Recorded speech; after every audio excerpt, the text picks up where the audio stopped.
Lord some praise. Come on. I said give God some praise. Come on. Give God. I'm talking. Give God some praise. Not man. Give God some praise. Here we go. Lord, you know that I'm your child. And I'm doing the best that I can. While my way gets so hard, you know I just don't understand. Oh Lord, I need you to hold my hand. I can't make it without you, Lord, I need you to hold my hand. Let me say it right here. Well, as I travel from place to place, Lord, many times I'm treated so bad. But then I sit and think about I can't miss a friend that I never had. Oh Lord, I need to hold my hand. Anybody need the Lord to hold you right now? Oh Lord, I need you to hold. Every now and then I get burdened down. I tell the Lord, I tell him to hold me. Jesus. Come on, go with me. Psalms, the third Psalms. Come on. Jesus. Reason why I need you to hold me, Lord. Cause if you don't hold me, Lord, I truly fall. Oh, Lord. Oh, Lord. Yeah. Psalms 3, verses 1 and 2. We'll pin our hat today on verse 6. Psalms 3, verses 1 and 2. And we'll pin our hat on 6. It says these words, Lord, how are they increased that trouble me? Many are they that rise up against me. Many there be which say of my soul, there's no help for him in God. It's a lie. Then jump down here at verse 6. It says, I will not be afraid of 10,000s of people that have set themselves against me round about. 6 says again, I will not be afraid of 10,000s of people that have set themselves against me round about. Just for a moment this morning, I want to talk from the message entitled, You Don't Want These Problems.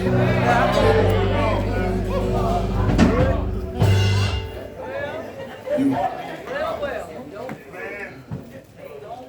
tell somebody that's sitting close to you, you don't want these problems.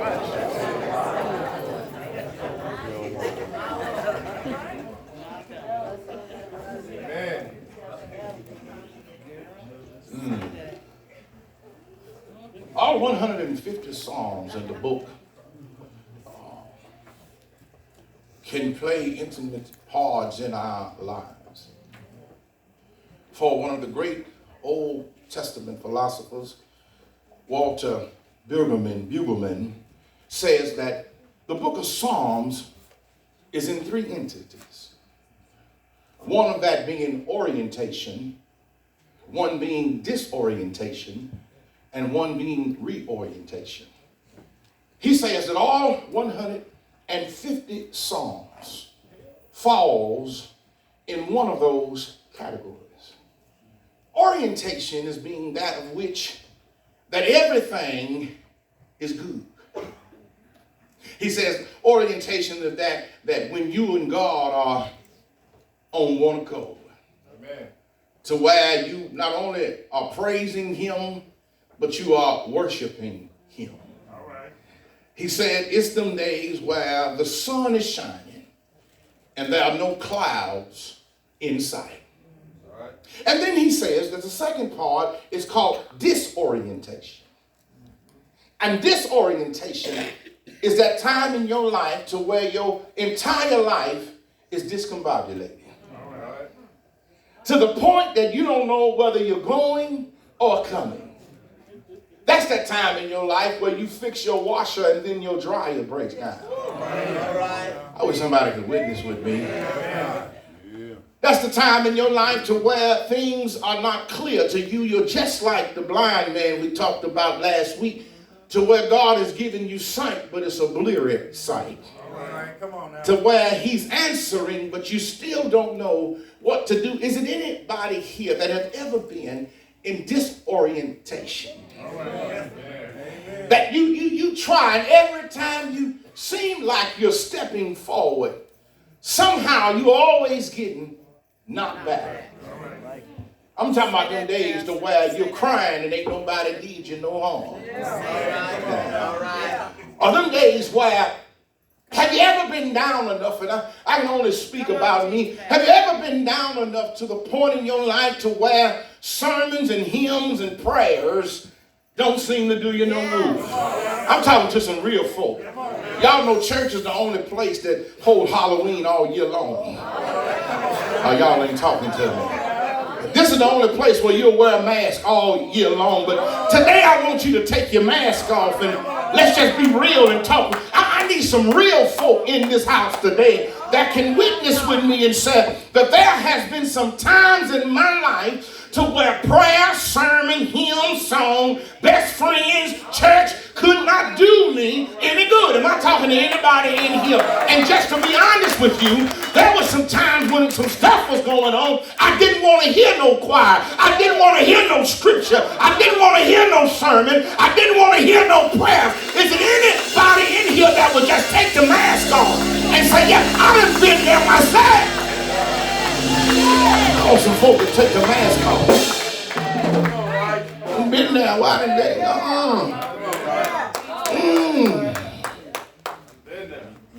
That's called disorientation. And then there's another part that Brueggemann talks about in the text where he says it's called reorientation.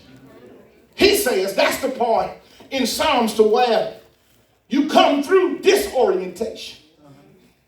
And when you come through, you realize that nobody but God brought you through. He says it's like being reconnected to the power source that you had disconnected from.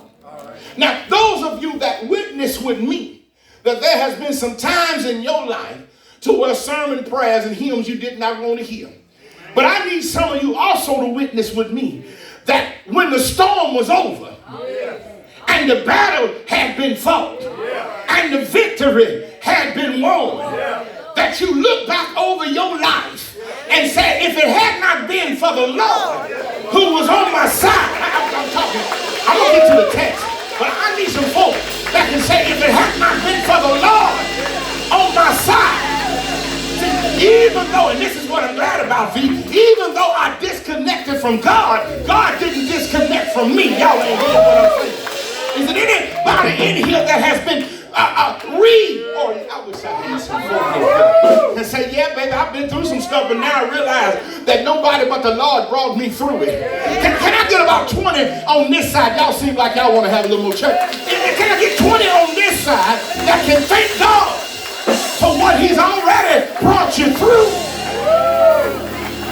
I'm talking real. Can anybody on this side kind of lift your hand and that know God has already brought you through some stuff? And if God don't do nothing else for me, what?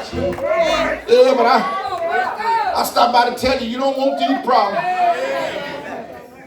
Look, let me get to the text. I got to get out of here and get to the text. Come on, Doc. David is writing this text, running from Absalom, his son. All right. If you want to go back home and read it for your study period, look up 2 Samuel around chapter 13. Chapter 13 to probably chapter 17 will give you the full insight of what's going on. But David, in this particular text, he's disoriented. He has a disorientation about him, Joe. He's at the point where he's running from his own flesh and blood. All right. Due to the fact that his son has got David enemies and got all of them that David have made mad down through the years. Yeah. And all of them that have been disappointed in David. And all of them that didn't like David. Yeah. Absalom has got all of them together to come against his father. All right, come on now. You know, I used to think, Reverend Seymour, that it was my haters that always caused my problem. All right, come on now. Now come to learn, sometimes it's your family that creates your problem. Maybe I ain't on your street, but here, let me get this at your address. If it's you, you can holler and check your mailbox and read it sometime. Maybe it ain't your family. Maybe it's some of your so-called friends. Because what I come to learn is that your family and friends tell the people that don't like you what they don't know about you that they can hold against you. Y'all ain't hearing me. I got any Greenleaf watchers in here? I got anybody watch Greenleaf to where the sister's telling off on the other sister trying to get ahead? I know I'm talking to some real folks in here. To where your enemy ain't always those on the outside, but it's those that's on the inside. Brother Calvin, is those that sit at your table, eat your bread when you buy them fish sandwiches that'll mess around and turn their back on you. Now it's those that you shake hands with, hug with, tell them that you love them, that'll mess around and turn their back on you. Can I just help you? Mine is those that you hang out with, used to drink with, and kick it with, that will tell others about your mishaps and your struggles and your trials and your tribulations, that they'll try to get everybody. Oh, y'all ain't talking to me. Any of y'all know what it's like for folk to try to rally against you? And you begin to sing the song of Charlie Brown, why is everybody always picking on you? Yeah, come on, man. He's got to rally together, and he's going around. Listen to what he's doing. He's telling folk as they're coming to the gate with their troubles, he's telling them that if I was king, this is what I would do. And I got to tell you something. It's easy to always say what you'll do when responsibility don't fall in your hands. Oh, y'all ain't hearing me. I kind of watch myself now, how I talk about teams when they make a mistake. And I say, blame the coach. But then I got to thinking about it. When you're under the pressure that leaders are under, sometimes it's best if you ain't going to pray for them, just don't say nothing at all about them. Because the problem is, y'all ain't talking to me. The problem is what his son don't realize is that by David being anointed and appointed by God, I had to tell his son, listen, son, you're not going against David, but you're going against God, You're going against the one that appointed him to his position. Sometimes folk get so ambitious that they want to take somebody's place. I got to go back the way I used to do it, the way the OJs used to say it. They smile in your face, and they all the time want to take your place. HG, help me, who we talking about? Oh, y'all know what I'm saying.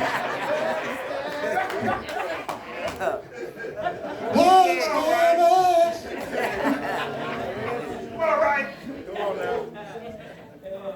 That's your own son. Wayne. That'd be like you coming after me. Right. Won't take Pop's spot. Right. I was pastor. Dr. Dwayne. If I was pastor, this is what I would do. David is at a crucial part to where his son is coming after him.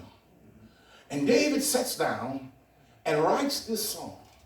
I'm going to give you 3 points, maybe 4, and I'm done. David says, he begins the Psalms with an interrogative, and he asks, Lord, how are they increased? All right. that troubles me. Many are they that rise up against me. I got to ask you a question. Is it anybody here that have just had trouble on top of trouble? That have been brought to you not by anything you've done, but just by what other folk are trying to do to you. Y'all ought to hear me. Here it is. My first point is I got to tell you, what do you do when your reality don't match up to God's resume? All right. Listen, I'll say it again. What do you do when your reality does not match up with God's resume? Let me go down God's resume if I could here, Deborah. The resume says that he's a healer. But somebody might ask, why am I still sick? The resume says that he's a provider. And somebody may say, well, why am I still in need? The resume says that he's a shelter in a time of storm. But somebody might say, why am I homeless? The resume might say that you're money in my pocket. And somebody might say, God, I'm still broke. What do you do when your reality does not match up with God's resume? Is it anybody in the house right now that can look at your reality, either past, present, or who knows about the future, but you can say there was a time in your life to where reality did not match up with God's resume, and this is when it hurts you because you asked the one that can supply and he does not supply. How does that make you feel knowing that God can heal but you still sick, knowing that God can provide and you still in need, knowing that God can shelter and you still homeless? How does it make you feel when everything you've been thinking, y'all ain't talking to me, when your reality doesn't line up with his resume? But God, that ain't what you said. You told me that if I ask, you're going to give it to me. I've been asking a long time, but I'm still in my situation. How do you do? What do you do when God does not say yes? When God does not say no? But when God does not say anything? All right. One of the most hardest parts of your life will be when God does not answer. Y'all ever go to your mother, father as a child, ask, can I go somewhere? And then just walk away? Come on now. Yeah. And you don't know whether to take a shower and get clothes together or just tell them, I ain't going to come tonight. Come on now. I'm talking for real in here. Any of y'all ever been at that point in your life? What do you do when God is just not answering you? David says, Lord, you ain't answering, and I know that your resume, a point of disorientation, your resume, I don't know if it's real or not. You get like John. When John sends his disciples and said, go ask God if he is God, or should we go and find another? All right. Have you ever been that way in your life? Yeah. David says this, he says, many there be which say under my soul that there is no help for me in God. It's important that you understand. Second point, I'm getting ready to make my descent. Second point is that everybody you count, you can't count on.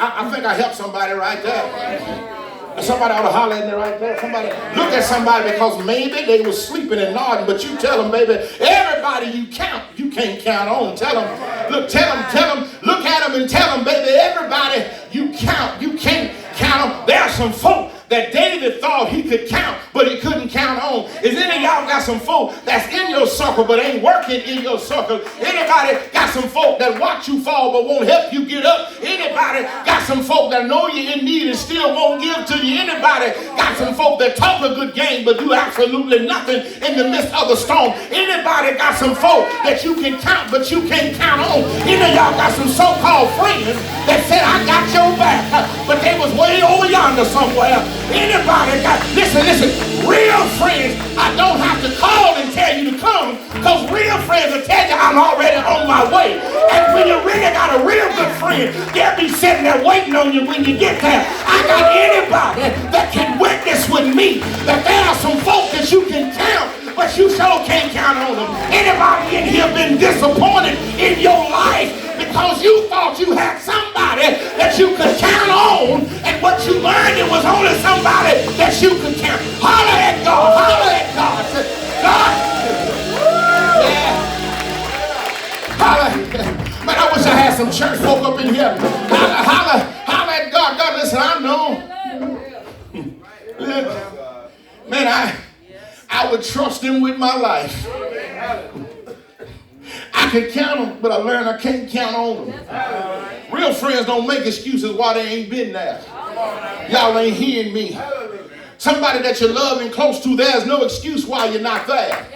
There's no excuse why you don't go see them. There's no excuse to why, unless you in the same shape they in, y'all ain't hearing me. Because a real friend is going to take a moment out of their day and go by and see and tell you, I love you, I'm praying for you. Anything you need, just let y'all ain't talking to me. Any of y'all been in some situations to where you found out that the folk you counted was the folk you can't count on. But it was funny because when they go through, they could always count on you. They could count you and count on you. But when they're been in their dilemma, you were there for them, but now you in yours and nobody.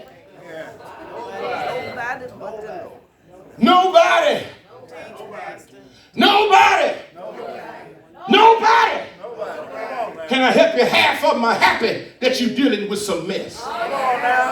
They want to see you fall. Y'all ain't talking. I'm just talking real now. They want to see your life get messed up.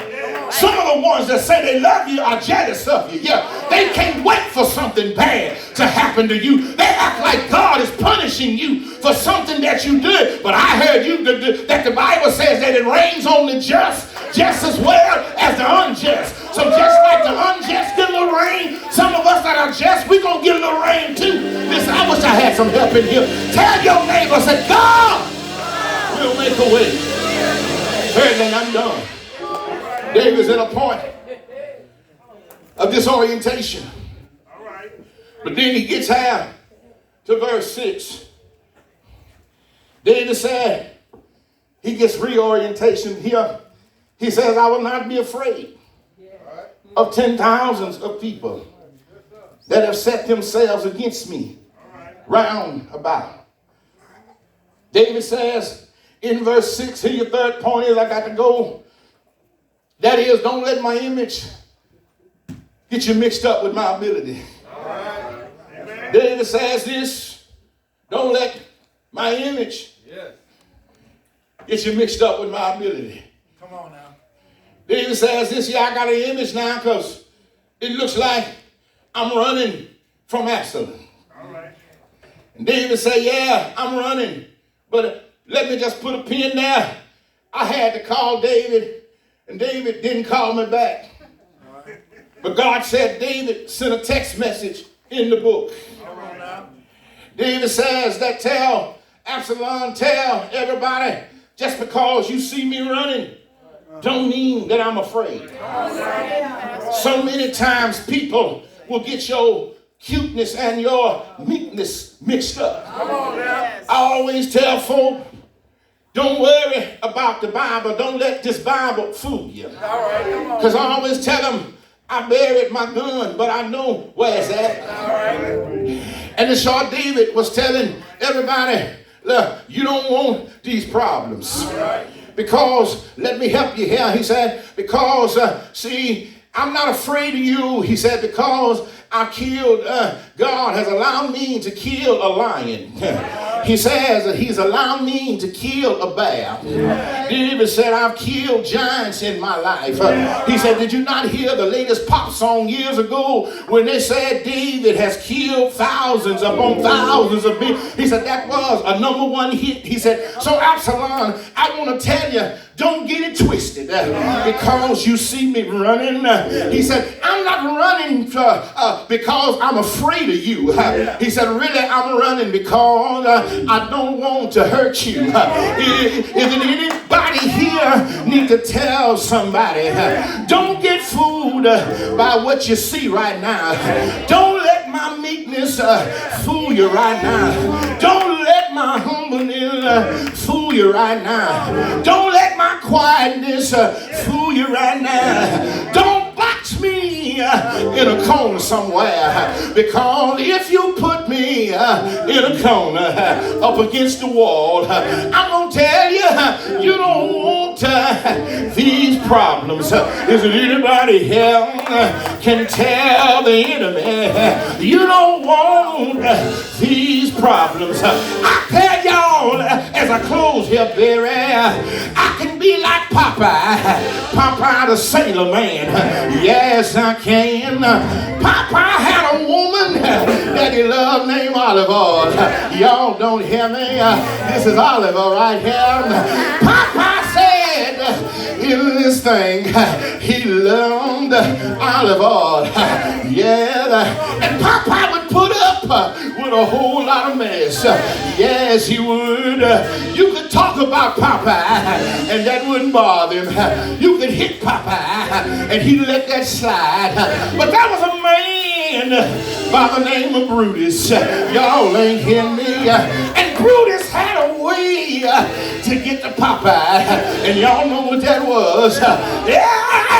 Every time Brutus wanted to make Popeye mad, he would mess with Olive Oil.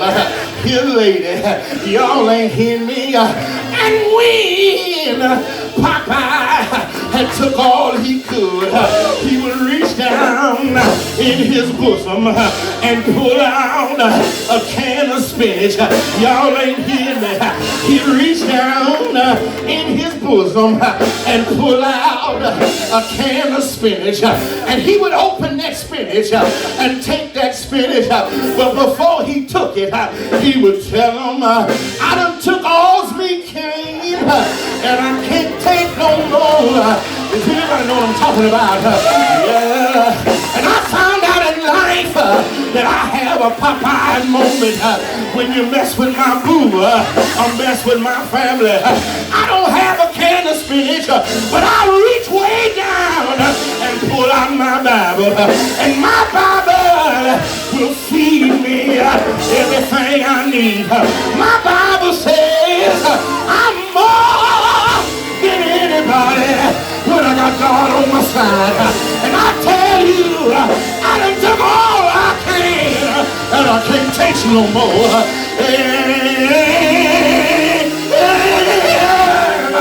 I get just like Jehoshaphat.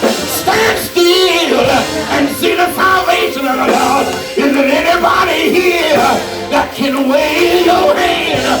Tell your neighbor, say, neighbor, you don't want these problems. Find somebody else, tell them, you don't want these problems. Go down the aisle, find somebody.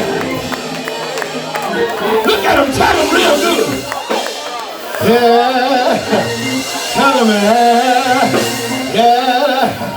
yeah, because when Popeye would eat his spinach, Philip, his arms would get bigger, his neck would get wider, his strength would get better. When I read the Word of God, I get stronger, I get bigger.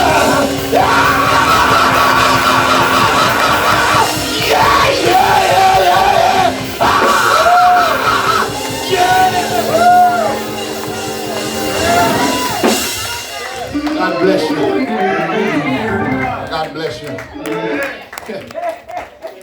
Bless you. Baby said, you don't want these problems. Because you start fighting God and not me. Pull out your spinach. Pull it out. Pull it out. When you get lonely, pull out your spinach. John 3:16. God so loved the world that he gave his only begotten son, that whosoever believeth him shall not perish but have everlasting. Pull out your spinach that says I can do all things through Christ Jesus that strengthened me. Pull out your spirit and renounce it and say, I done took all I can.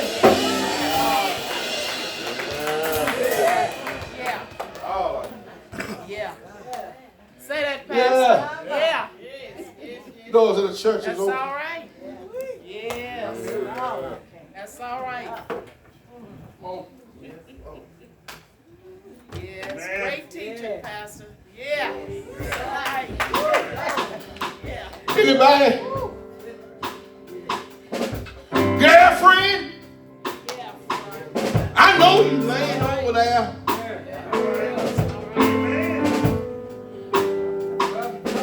And I know you're fighting. Yes, sir. Yeah. That's all right. Great. Thank you. Yeah. And I know what you told. Yeah.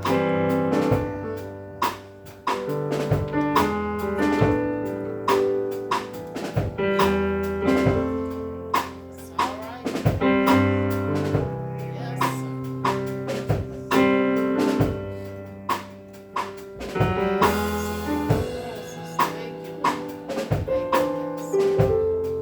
Yes, sir. And I know whatever God's will. Yes. Simon, that's what's going to happen. Yes. But have you ever been at a point in your life where you got to let go, Yeah. but you don't want to let go?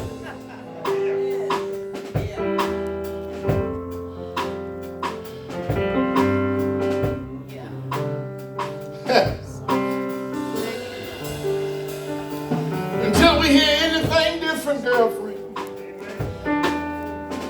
I'm going to keep believing. Yeah. I'm expecting any day now, any day now. Yes, sir. I'm expecting my miracle any day now, any day now. I shall have what I need any day now, any day now. By faith is coming to my Mary. Wait, any day now, any day now. That's how my feelings are. Mama, keep on expecting your miracle. Wait, any day now, any day now. Mama, keep on expecting your miracle. Any day now, any day now. What's gonna happen? She gonna have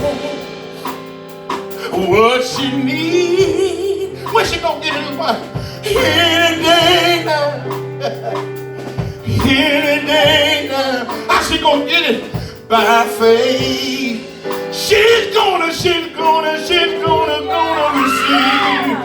Any day now. Any day now. Mama, what you gonna do? Hey, I'm expecting my miracle. Any day now. Any day. Hold on. Hold on a little while longer. Any day now. Any day now. Mama, you gonna have whatever way it goes, you gonna have what you need. When any day now. Any day now. How she gonna get it? She go by faith. She gonna get everything she needs. Any day now. Any day now. Play a little bit. Hey!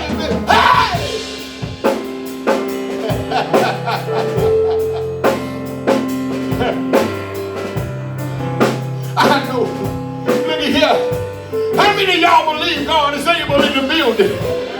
Anybody know God's a healer in the building? Anybody know him as a provider in the building? Anybody know him as a way maker in the building? Lift your voice and say, oh, come on. Oh, when? Any day now. Everybody, come on. Come on and lift your hands, say, oh, come on and call him. Oh, when? Any day now. Yeah, yeah, yeah, yeah, yeah, yeah, yeah. Woo! Yeah, yeah, yeah.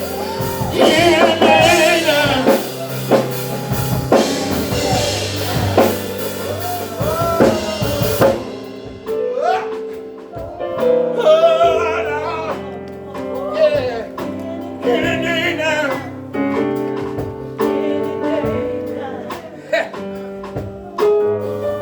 But mama, if God see fit to take you on home, before you get where you're going, yeah, stop by and see our mama. Tell her her son is still preaching. Tell her, tell my daddy. Hey, son's still doing it. Pam, one of these days. One of these days, I know.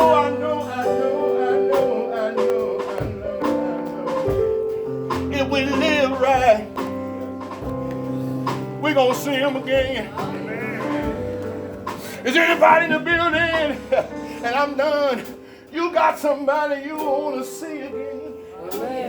I just wish you'd wave your hand if you got somebody. Is anybody, listen, you can just say, yeah, if this fits the way you feel. Anybody got a sister way over yonder that you want to see again?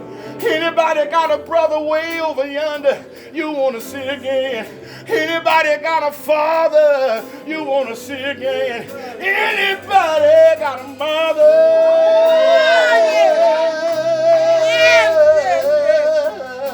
Any day now.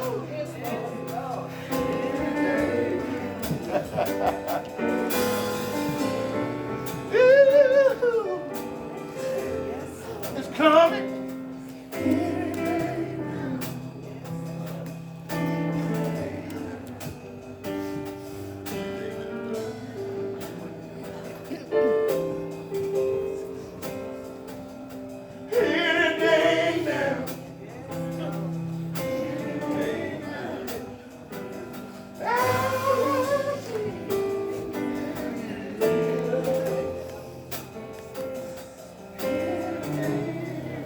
Y'all enjoy the word of God? Amen.